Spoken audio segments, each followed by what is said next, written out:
Now the serpent was more cunning than any beast of the field which the Lord God had made. And he said to the woman, Has God indeed said, You shall not eat of every tree of the garden? And the woman said to the serpent, We may eat the fruit of the trees of the garden, but of the fruit of the tree which is in the midst of the garden God has said, You shall not eat it, nor shall you touch it, lest you die.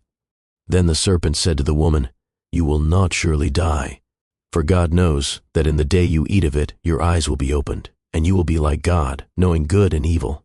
So when the woman saw that the tree was good for food, that it was pleasant to the eyes, and a tree desirable to make one wise, she took of its fruit and ate.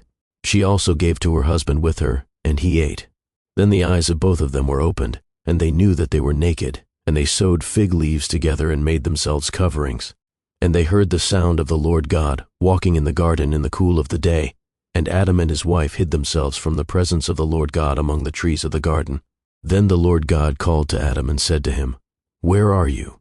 So he said, I heard your voice in the garden, and I was afraid because I was naked, and I hid myself. And he said, Who told you that you were naked? Have you eaten from the tree of which I commanded you that you should not eat? Then the man said, The woman whom you gave to be with me, she gave me of the tree, and I ate. And the Lord God said to the woman, What is this you have done? The woman said, The serpent deceived me, and I ate.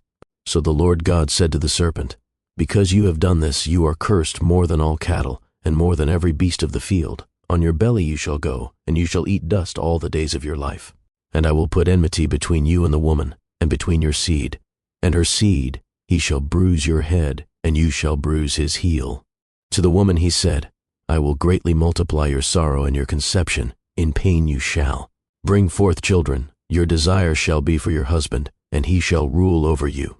Then to Adam he said, Because you have heeded the voice of your wife, and have eaten from the tree of which I commanded you, saying, You shall not eat of it. Cursed is the ground for your sake. In toil you shall eat of it all the days of your life. Both thorns and thistles it shall bring forth for you, and you shall eat the herb of the field. In the sweat of your face you shall eat bread till you return to the ground, for out of it you were taken. For dust you are, and to dust you shall return. And Adam called his wife's name Eve, because she was the mother of all living. Also for Adam and his wife, the Lord God made tunics of skin, and clothed them. Then the Lord God said, Behold, the man has become like one of us, to know good and evil. And now, lest he put out his hand and take also of the tree of life, and eat and live forever. Therefore the Lord God sent him out of the Garden of Eden, to till the ground from which he was taken. So he drove out the man, and he placed cherubim at the east of the Garden of Eden, and a flaming sword which turned every way, to guard the way to the tree of life.